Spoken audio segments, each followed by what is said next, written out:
Olá, como você está? Espero que evoluindo muito. E hoje vamos continuar o assunto padronização, mas vamos especificamente falar da padronização na documentação.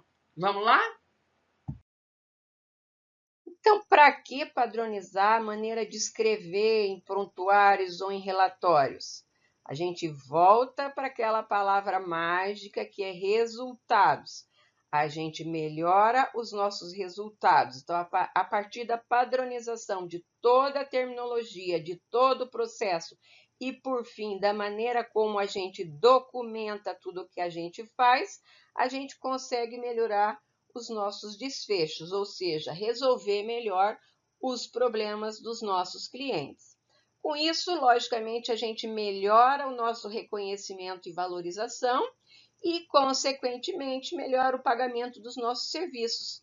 Isso é extremamente importante, tanto para a nossa sobrevivência como profissionais, mas também para toda a nossa profissão. Para quem que é importante documentar? Primeiro de tudo, para nós mesmos, individualmente, porque a documentação é a comprovação legal de que o trabalho foi executado. Se ele não foi escrito, se ele não foi documentado, não há comprovação de que ele foi feito. Então, isso é extremamente importante para cada um de nós, documentar. Em segundo aspecto, para a própria sociedade. E para a nossa profissão também, porque nós vamos precisar da gestão de resultados. E a gestão de resultados é que nos leva aos indicadores de qualidade. A gestão também leva a dados de pesquisa e precisamos necessariamente de pesquisas, principalmente comprovando quais são as intervenções em nutrição que são mais efetivas para o cuidado de cada paciente ou população. Calma, não fiquei louca, não. Eu adoro Luiz Gonzaga e o Gonzaguinha, que escreveram juntos essa canção, mas eu venho aqui para introduzir uma problemática dentro da nutrição. Uma das coisas mais importantes para mim, uma satisfação muito grande dentro desses mais de 35 anos de profissão, foi exatamente conhecer muitos lugares desse país, conhecer a casa das pessoas, o trabalho delas como profissional. Onde a gente vai, as pessoas querem mostrar como elas trabalham, o que elas fazem, querem mostrar a casa delas, né? E eu tenho perguntado muito, né, e tentado saber sobre padronização e padronização de documentação também. E a gente vê que o Sul, o Paraná, o Santa Catarina, Rio Grande do Sul tem uma estrutura melhor em termos de documentação, muitos usando o SOAP, que eu tenho até orgulho de dizer que a gente trouxe essa sementinha para cá e muita gente foi treinada e usa ainda o SOAP, mas a gente vê que é uma outra realidade para o norte, para o nordeste, para o centro. Então, muitas regiões do país, o nutricionista ele não é treinado para documentar. Ou ele documenta de um jeito que ele acredita que seja bom, de qualquer jeito, sem processo nenhum, sem padronização nenhuma, ou ele não documenta, o que é ainda muito pior para a nossa profissão. Então, eu trago essa problemática aqui porque documentar é realmente extremamente importante para todos nós, na busca de quê? De resultados também para a nossa profissão. Se a gente quer melhorar, se a gente quer ser reconhecido pela sociedade cada vez mais, a gente tem que mostrar resultados. E não tem outro jeito além da gente documentar cada passo que nós damos. Hoje nós vamos discutir 3 modelos de documentação padronizada.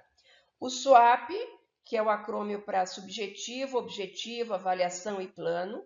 O PIA, que é problema, intervenção e aferição.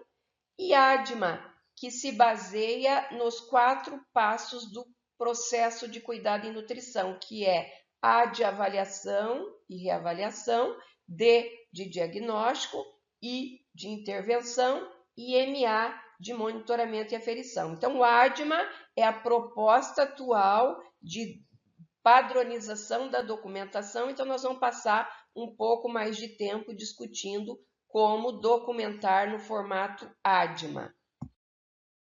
Eu vou contar para vocês um pouco da minha história com a padronização de documentação dos nossos serviços.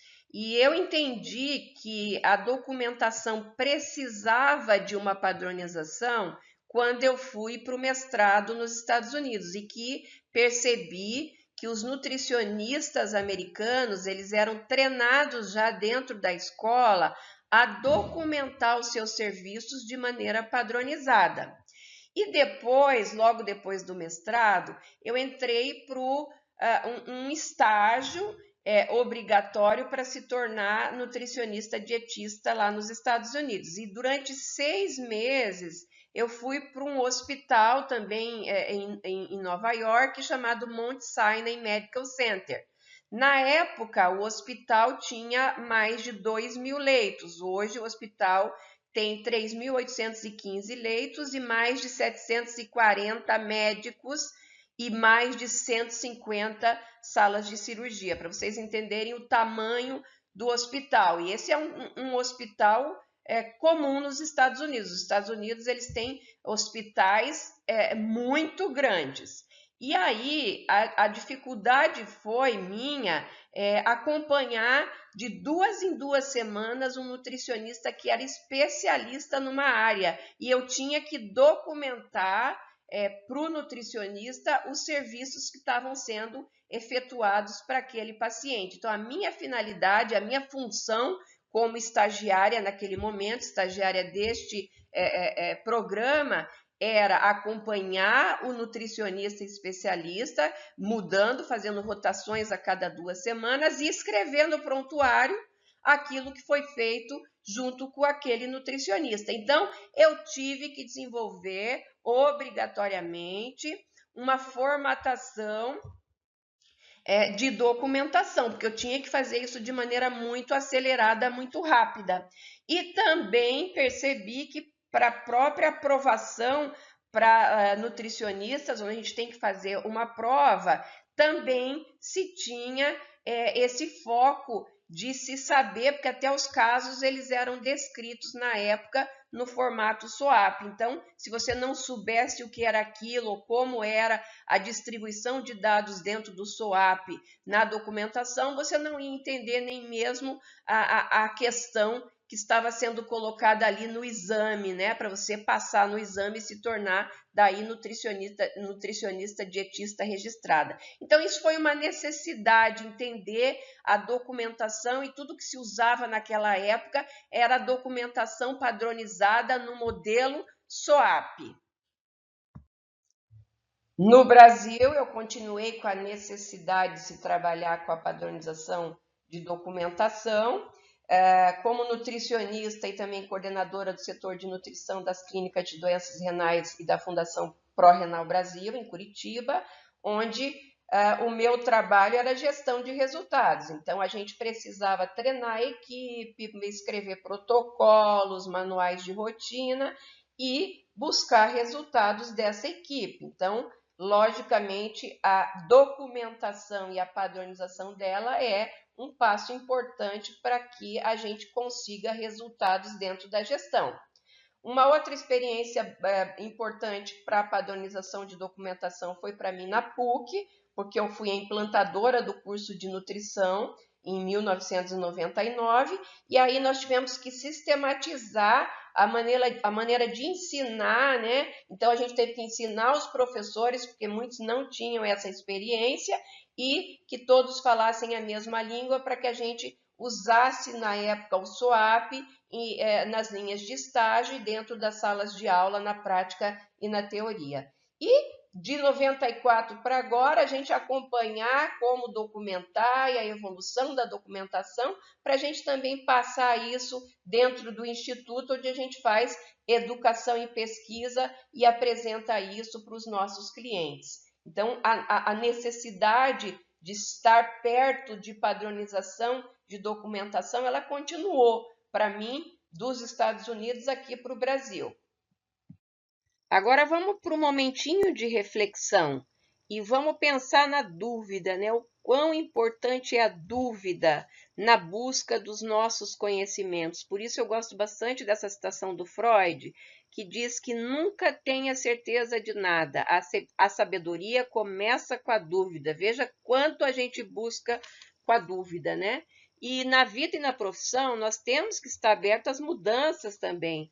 Aqueles que conseguem se adaptar melhor às mudanças são aqueles mais bem-sucedidos, nós sabemos disso. E eu atrevo até a dizer que em nutrição, aqueles que não acompanharam as mudanças dos últimos 5, 8 anos, não vão conseguir se manter na profissão, porque tudo realmente muda muito rápido. E eu mesma, avaliando as publicações que a gente já fez, a maneira como a gente trabalhava, né? Então, algumas publicações, alguns livros que a gente fez em 2000, 2001, a gente estava bastante focado em SWOP, dando exemplos de SWOP, depois de já ter escrito protocolos, já ter treinado equipes, já ter treinado os colegas em outros estados, em outras escolas. A gente falava muito do SWOP como se fosse assim realmente o caminho para a gente melhorar o trabalho, né, a documentação do nosso trabalho. Em 2008, a gente já entendeu que tinha outro modelo, outro formato que podia ser mais interessante que o SWOP, e a gente publicou um pouco sobre isso. Em 2013, 2014, a gente começou a falar de PES, porque se falava da parte de diagnóstico somente da padronização internacional do processo de cuidado e nutrição. E um momento histórico foi a sistematização do cuidado de nutrição, na época a gente chamou de nutrição, com a Asbram desenvolvendo, a Márcia Fidelix aí trabalhando como coordenadora de um projeto onde a gente já começou a falar de documentação e a importância disso para a nossa profissão. E aí, só em 16 em diante, que a gente já entendeu o processo como um todo e a facilitação que era escolher o processo, a documentação dentro do ADMA, né, do acrônimo ADMA. Então, a partir disso, a gente começou a entender melhor como é que seria utilizar o ADMA na nossa rotina de trabalho. Então, quanta evolução, quanto conhecimento, quanta dúvida nós tivemos para chegar neste momento. Vai saber o que é que vai ser daqui 20 anos, né? Mas com certeza nós estamos num momento melhor da nossa prática profissional, com uma possibilidade, inclusive, de internacionalização da maneira como a gente documenta o nosso trabalho. Vamos fazer um exercício, então, utilizando o SWOP. Vamos voltar para aquele nosso caso que a gente já fez exercício, que era um indivíduo que tinha um problema na ingestão de fibras. É um exemplo simples para a gente entender a diferença nas maneiras de documentar. Então, no S do SWOP, nós temos dados subjetivos. Aqui entra a coleta de dados da história e a coleta de dados de exame físico, que são dados subjetivos da avaliação. Então, nesse caso aqui, queixa, obstipação intestinal com cólicas frequentes. Após a avaliação com o médico, foi descartado enfermidades intestinais e referenciado ao nutricionista. Recordatório de 24 horas e o questionário de frequência alimentar reflete a ingestão de alimentos ultraprocessados, como biscoitos, refrigerantes, fast food. Relata que mora sozinho e não cozinha em casa. Refere não fazer exercícios físicos na rotina. A aparência física é normal. O O do SWOP quer dizer dados objetivos da avaliação. Então, nós vamos colocar aí dados de antropometria e dados laboratoriais nessa parte. Então, nós temos aí um homem de 52 anos, com peso de 71 quilos, estatura de 1,75 m, com ausência de exames laboratoriais. E o A é a avaliação, ou seja, nós vamos avaliar o S e o O.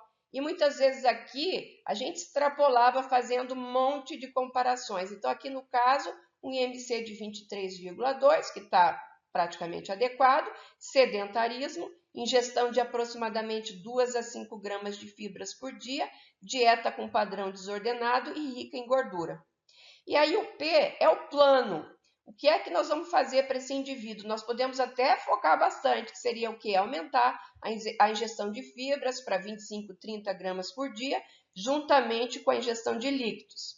Será feita educação sobre alimentos ricos em fibra e nutrientes essenciais e sobre benefícios do exercício físico regular no tratamento da obstipação. Será feito aconselhamento semanal para substituição de alimentos na rotina e início de exercício físico. E reavaliar a ingestão de fibras, de líquidos e exercício físico após 30 dias de intervenção. Então, o que a gente observa aqui é uma anotação onde 3 itens são dados de avaliação. E aquilo que a gente diz que a gente exagera, né, em mostrar as dores do parto. Então, a gente mostrou aqui dados de avaliação subjetivos, dados de avaliação objetivos e dados de avaliação em si, que são os comparativos e o nosso julgamento clínico. E aí sobra muito pouco para o plano, e muitas vezes as pessoas já estavam tão cansadas e descreveram tanto o S, o O e o A, que acabam escrevendo só uma linha do P, esquecem de escrever até do monitoramento e depois do que é que vai ser avaliado para resultados. Então, a gente, observando agora, vê que o SWAP realmente ele é muito extenso, ele é muito complexo, ele não nos guia para o foco de dar resultados. O SWAP, ele vem da maneira de escrever do médico, que pode ter também um outro pensamento clínico, que não é o nosso de nutricionista. Mas para a gente realmente colocar ali, para chegar no objetivo de resultados, o SWAP é muito complexo, ele escreve demais e ninguém vai ler tanta informação assim que a gente coloca num relatório, num prontuário, porque as pessoas não têm tempo para isso. Então, geralmente, as pessoas só vão no plano, né? E o resto, tudo que a gente escreveu, que geralmente é uma página de escrita ou meia página de escrita, acaba sendo desnecessária. Observe agora a mesma documentação no formato PIA. O PIA é o acrônimo de problema, então já começou o foco, né, dentro de dar um diagnóstico.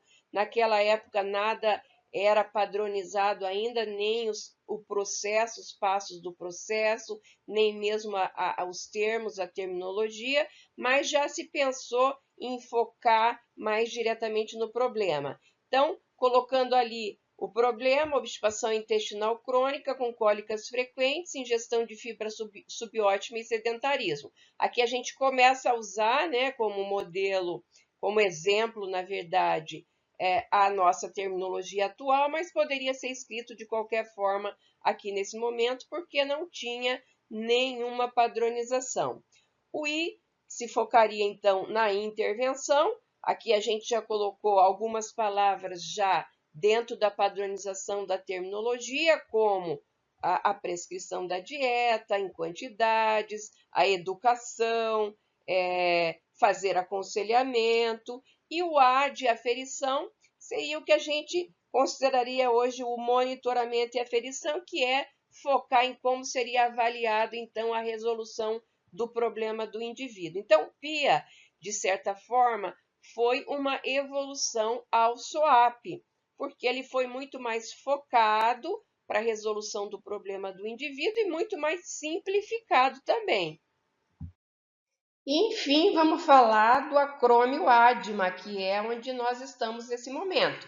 Então, acredito que vocês já entenderam que ADMA são as iniciais dos processos, dos 4 processos do cuidado e nutrição, que A de avaliação e avaliação, D de diagnóstico, I de intervenção e M e A de monitoramento e aferição de resultados.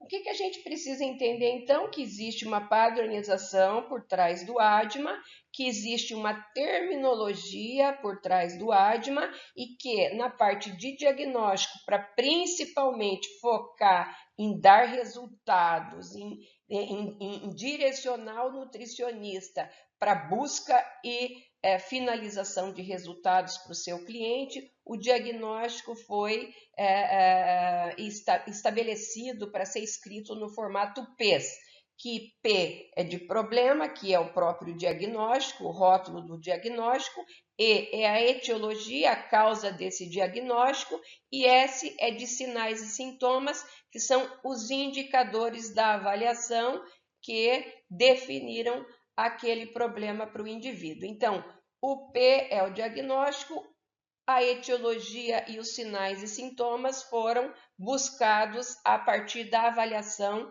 realizada anteriormente ao D de diagnóstico.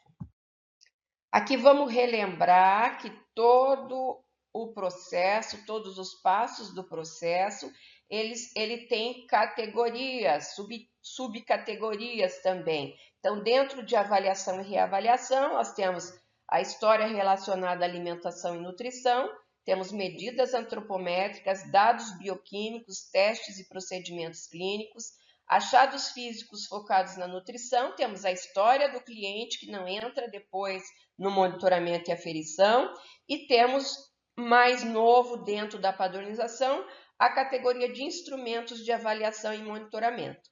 Na parte de diagnósticos, nós temos as categorias em gestão, clínica, comportamental e ambiental. Em intervenção, nós temos oferta de alimentos e ou nutrientes, educação e nutrição, aconselhamento e nutrição, coordenação do cuidado e nutrição por nutricionista, ação em nutrição baseada na população. E no monitoramento e aferição, nós temos tudo aquilo da avaliação, exceto a história do cliente. Então, estamos aqui revisando as categorias dos passos do processo de cuidado e nutrição. Vamos relembrar também que cada passo, em cada categoria, existe uma terminologia padronizada e codificada. Então, nós vamos escolher em cada passo do processo, dentro de cada categoria, cada subcategoria, os itens que nos interessam no momento que nós estamos fazendo o acompanhamento, o atendimento de um cliente. A etiologia é a causa do problema, a raiz do problema, então é extremamente importante de ser buscada, ela é buscada na avaliação, só que ela é referida no PES do diagnóstico, então é a razão do problema existir. Então nós temos que buscar esta razão e tentar com a intervenção sanar ou minimizar este problema, ou focar toda a nossa intervenção a esse problema, a essa etiologia do problema. As categorias da etiologia, elas já são também codificadas e padronizadas. Isso não acontecia no passado, isso foi o ano passado também padronizado. Então, existem códigos para cada categoria de etiologia. E existem sugestão de termos, que muitos são até os mesmos termos usados para diagnóstico, que podem descrever com mais minúcia a causa de cada categoria dessa, né? Então, nós temos aqui uma tendência, inclusive, aos itens todos serem padronizados, além das categorias da etiologia, que vai facilitar muito o nosso trabalho, principalmente de forma informatizada. E os sinais e sintomas, que são aqueles indicadores em nutrição para o problema, né, que provam que o problema existe. Eles são, então, coletados na avaliação em nutrição e são aqueles com potencial de resultados, ou seja, aqueles com potencial de se fazer uma intervenção e com o trabalho do nutricionista o problema ser melhorado ou resolvido. Vamos revisar o PES novamente, porque faz parte do ADMA. O PES foi a primeira maneira padronizada de documentar dentro do processo de cuidado e nutrição, porque o diagnóstico foi o primeiro passo que teve toda a terminologia padronizada.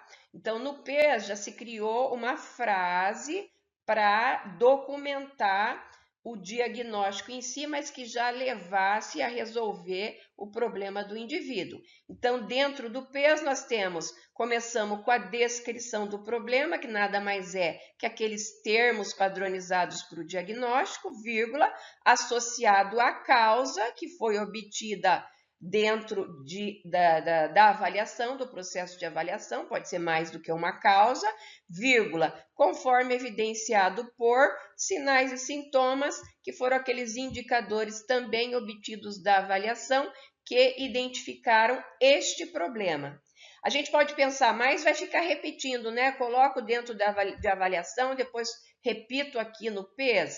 Sim, vão ter dados repetidos, só que o PES ele vai ser específico àquele problema, aquele diagnóstico que você escolheu como prioritário. Então, vai ter outros dados, vão ter outros dados dentro de avaliação que não vão entrar nesse PES, porque eles podem ser utilizados em outro momento, eles podem, inclusive, ser utilizados como base da intervenção, mas eles não serão o foco principal para resolver esse problema aqui, que foi avaliado como prioritário para o momento. Então, um exemplo de PES seria a ingestão oral subótima, está lá na terminologia, na lista de terminologia, associada a quê? Dificuldade de deglutição por cirurgia cerebral, dentro da padronização de etiologia, a padronização é função física, vírgula, conforme evidenciado, por quê? Pelo relato de ingestão de energia e proteínas, isso também é um termo definido na avaliação, subótimo, a perda de peso, que também está lá padronizado, de 2 quilos, isso é específico para esse paciente, nas últimas 2 semanas. Então, os sinais e sintomas são esses. Então, aqui nós temos uma frase curta, mas que seja bem focada para aquele um problema nesse momento, um diagnóstico nesse momento. Então, o PES é para um diagnóstico. Muita gente pergunta, mas eu posso fazer PES juntando vários diagnósticos? Não, é um PES para cada diagnóstico. Se você tem 3 diagnósticos, você vai escrever 3 PES, um para cada diagnóstico do paciente. Agora, vamos voltar para aquele nosso caso de um indivíduo que come pouca fibra. É o nosso caso lá do início e que nós fizemos um SOAP para aquele caso, fizemos um PIA para aquele caso e agora vamos fazer um ADMA para aquele caso. Então, como a gente começa isso aqui, entendendo as fichas, pegando as 3 fichas e escolhendo os dados de avaliação, o diagnóstico selecionado para esse indivíduo e os itens de intervenção que nós precisamos para resolver o caso desse nosso cliente. Agora vamos dar um exemplo daquele nosso mesmo paciente que escrevemos no formato SOAP, escrevemos no formato PIA, vamos escrever no formato ADMA agora. Então, A de avaliação, nós podemos colocar dentro dos dados que nós temos, queixa principal em nutrição, obstipação com dores abdominais frequentes. Ausência de enfermidade intestinal, recordatório de 24 horas e o questionário de frequência alimentar refletem ingestão de alimentos ultraprocessados e de 0 a 1 porção por dia de frutas, hortaliças e grãos integrais. 3 a 5 gramas de fibras por dia. Mora sozinho e não cozinha em casa. IMC de 23,2. Todos os dados de avaliação que nos interessaram estão no A. O D já tem o formato PES, então ele vai ter uma frase, vai ser uma frase. Ingestão de fibra subótima foi o diagnóstico prioritário escolhido para esse cliente, associada a padrão alimentar desordenado e conhecimento relacionado à alimentação e nutrição subótimo, dentro da etiologia padronizada de função física e de conhecimento.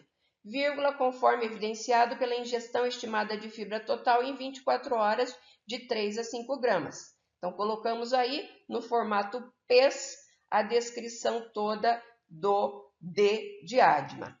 E é a meta, nós vamos fazer uma ingestão de fibra total de aproximadamente 15 gramas por dia em 2 semanas e aproximadamente 25 gramas em um mês. Educação sobre alimentos ricos em fibra e dieta saudável, ingestão hídrica e para exercício físico.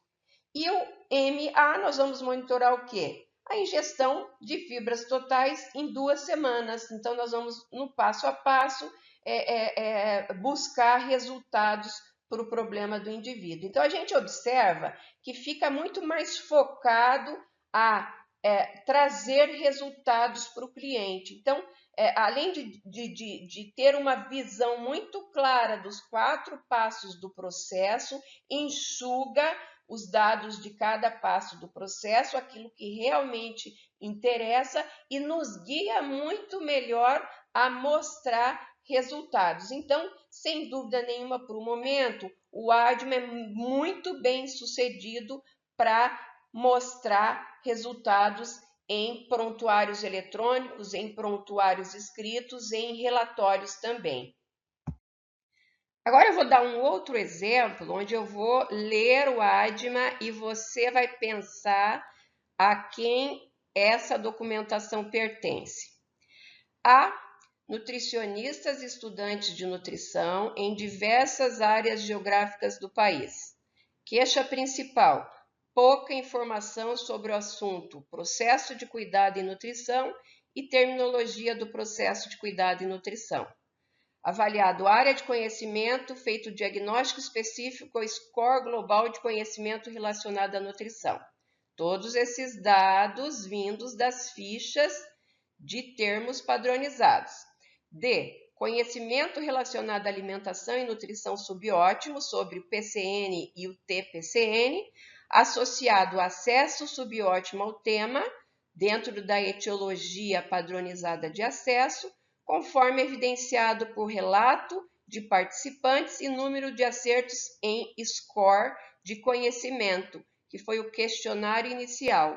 No I, a intervenção, está sendo feita uma educação com o objetivo de descrever o PCN e a TPCN, com aulas expositivas, exercícios, discussão de casos, meta, um mínimo de 75% das respostas corretas em questionários.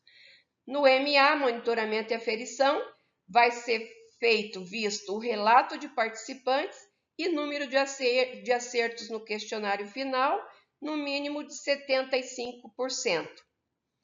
Então, como vocês conseguem identificar a quem pertence essa documentação? Pertence a mim, né? Se eu for relatar o que eu fiz com vocês neste momento, sendo nutricionista, sendo um profissional que nesse momento está prestando um serviço para um cliente, lembrando que cliente é indivíduo, população, ele não é só paciente, ele não é só leigo, ele não é uma outra coletividade. O paciente pode ser o meu colega. Vocês, por exemplo, neste momento, são os meus clientes. Então, este ADMA, ele pertence a mim no momento que eu estou prestando este serviço. E se eu estou prestando esse serviço ao meu cliente, eu tenho que buscar resultados satisfatórios, eu tenho que mostrar resultados.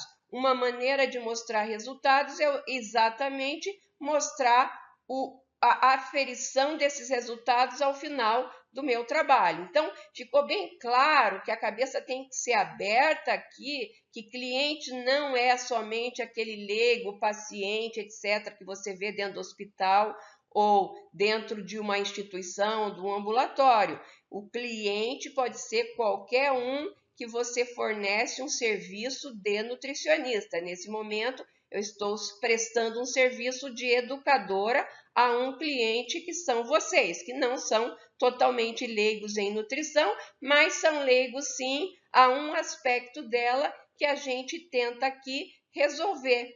Então, o objetivo aqui é exatamente trazer o resultado, minimizar o seu problema ou resolver o seu problema em relação ao conhecimento que você tem, que é subótimo, sobre o processo de cuidado e nutrição e sobre a terminologia do processo de cuidado e nutrição. Então, esse foi um exemplo para a gente abrir, porque a gente pode usar o ADMA com os nossos funcionários, com clientes que a gente faz treinamento dentro da nossa própria instituição. Então, abrir a cabeça para aquela ideia que nós falamos dentro do início, que o processo serve para tudo que nós fazemos como nutricionistas. E, como tudo na vida, nós temos que ter uma visão a longo prazo. A minha visão especificamente é ter um sistema informatizado para tudo isso que nós estamos falando dentro desse treinamento. Um sistema informatizado que seja único, ou seja, um sistema que seja para todos nós nutricionistas trabalharmos. Porque se cada um de nós que aprendemos agora com um curso como esse for para o seu ambiente de trabalho e quiser implementar o processo de cuidado e nutrição, a terminologia do processo de cuidado e nutrição dentro do seu ambiente, logicamente vai ser um custo muito alto, além de muito trabalho, muito tempo utilizado de cada um de nós. Imagina a gente somar o tempo de cada um de nós tentando incluir essa terminologia em sistemas que já existem ou que já estão rodando, mas que não tem a parte da nutrição dentro da terminologia. Então, realmente vai ser assim muito recurso, muito esforço, muita necessidade, muito tempo para todos nós. Então, nós precisamos pensar em uma outra forma de otimizar a nossa vida, de ter um banco de dados que seja do nosso hospital, da nossa instituição, mas que também seja um banco de dados nacional e um banco de dados internacional, para que a gente possa fazer o quê? Gestão de resultados, a gente possa escrever pesquisas de maneira mais otimizada. Então, isso é a nossa visão, a nossa maneira de pensar do que é que realmente a gente precisa a partir dos passos que nós estamos dando nesse momento. E a melhor opção para a gente é um sistema chamado de Andi. O Andi é uma plataforma online segura que armazena dados de pacientes e detalhes de diagnósticos e intervenções e que utiliza toda a base do processo de cuidado e nutrição e da terminologia do processo de cuidado e nutrição. O Andi foi desenvolvido e é melhorado pela Academia de Nutrição e Dietética Americana. Já foi despendido muitos recursos no Andi, muito tempo e muito profissional especializado para estar trabalhando com essa plataforma. Essa plataforma, o que nós desejamos é trazer essa plataforma para o português, no momento que a gente vai ter toda a tradução da terminologia para o português, esperamos que seja já para o próximo ano, isso junto com a Asbram, e a nossa visão é também pela Asbram a gente trazer o Andi em português, e que a própria Asbram faça negociações com os outros sistemas, com as outras plataformas, para que o Andi converse com essas outras plataformas. Dessa forma, o uso de recursos de tempo e principalmente o custo financeiro desse sistema, ele vai ser muito otimizado para todos nós se a base for dentro da Asbram. Então, isso é um foco do nosso consórcio de estar trazendo esse sistema para o Brasil assim que a gente fechar uma parceria entre a Asbram e a academia para se trazer toda essa tradução do processo e da terminologia para o português. Então, o Andi é um sistema que ele conversa com todos os outros sistemas facilmente. Ele pode ser aberto em computador ou em celular e o profissional precisa se cadastrar. Atualmente, ele precisa ser membro da academia. No futuro, provavelmente precisará ser membro das BRAM ou utilizar um sistema que tenha tido permissão de utilização do Andi. E o Andi ele pode ser aberto no consultório, dentro de um sistema de uma instituição maior, não existe essa dificuldade, ele não é um sistema pesado. E o sistema, por razões de segurança dos dados, ele transforma o paciente num código. Então, quem tem que ter o arquivo dos códigos e saber a que paciente pertence cada código é o profissional que está adicionando ali os dados dentro do Andi. Então, nessa primeira página, a gente observa que o Andi ele usa exatamente todos os passos do processo de cuidado e nutrição. Está faltando aqui monitoramento e aferição de resultados, porque não coube nessa página, mas ele utiliza exatamente a padronização do processo de cuidado e nutrição.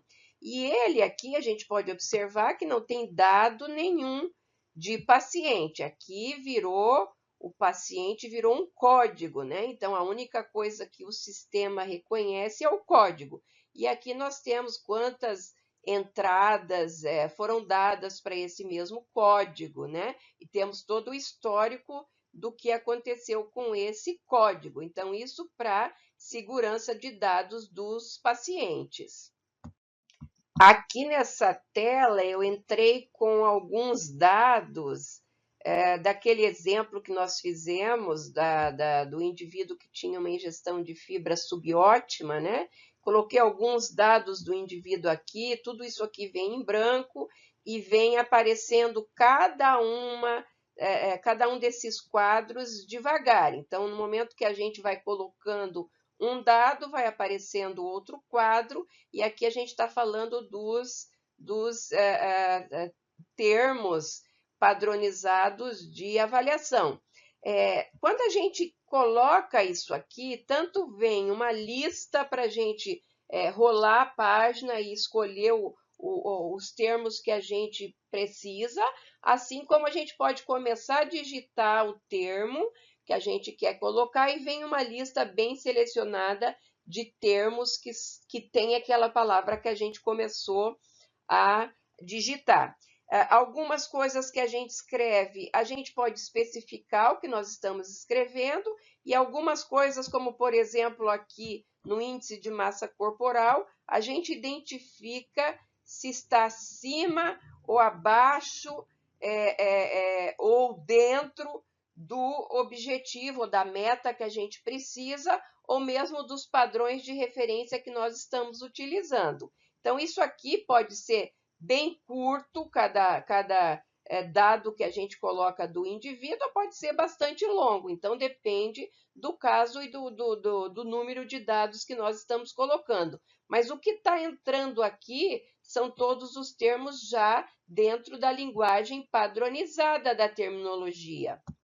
Essa é a próxima tela de diagnóstico. O que é bastante interessante é que, dependendo dos dados que nós colocamos lá de avaliação, e principalmente se está acima, dentro ou abaixo da meta, aparece aqui os prováveis diagnósticos para a gente estar escolhendo. Então, aqui, por exemplo, apareceu com os dados que eu coloquei lá, um diagnóstico, que era a ingestão de fibra subótima. E dentro de cada diagnóstico que aparece ali, aparece também a lista de etiologias padronizadas para a gente clicar o que a gente concorda e também os sinais e sintomas que estão relacionados ao diagnóstico, a esse diagnóstico, também para a gente clicar naquilo que a gente escolhe, naquilo que a gente concorda. Tudo isso já dentro da terminologia padronizada. Aí na tela de intervenção ele traz a etiologia que nós precisamos trabalhar melhor, que foi escolhida dentro da avaliação e que foi repetida ali dentro de diagnóstico, e depois traz todas as opções focadas para aquela etiologia, para aquele diagnóstico, as opções de intervenção, que a gente também pode estar selecionando. Então, isso aqui também poderia ter outras listas aqui com outras etiologias, porque o problema pode ter tido mais do que uma etiologia. Então, o sistema traz uma lista que o profissional pode daí selecionar tudo aqui dentro dos termos que já estão padronizados na terminologia.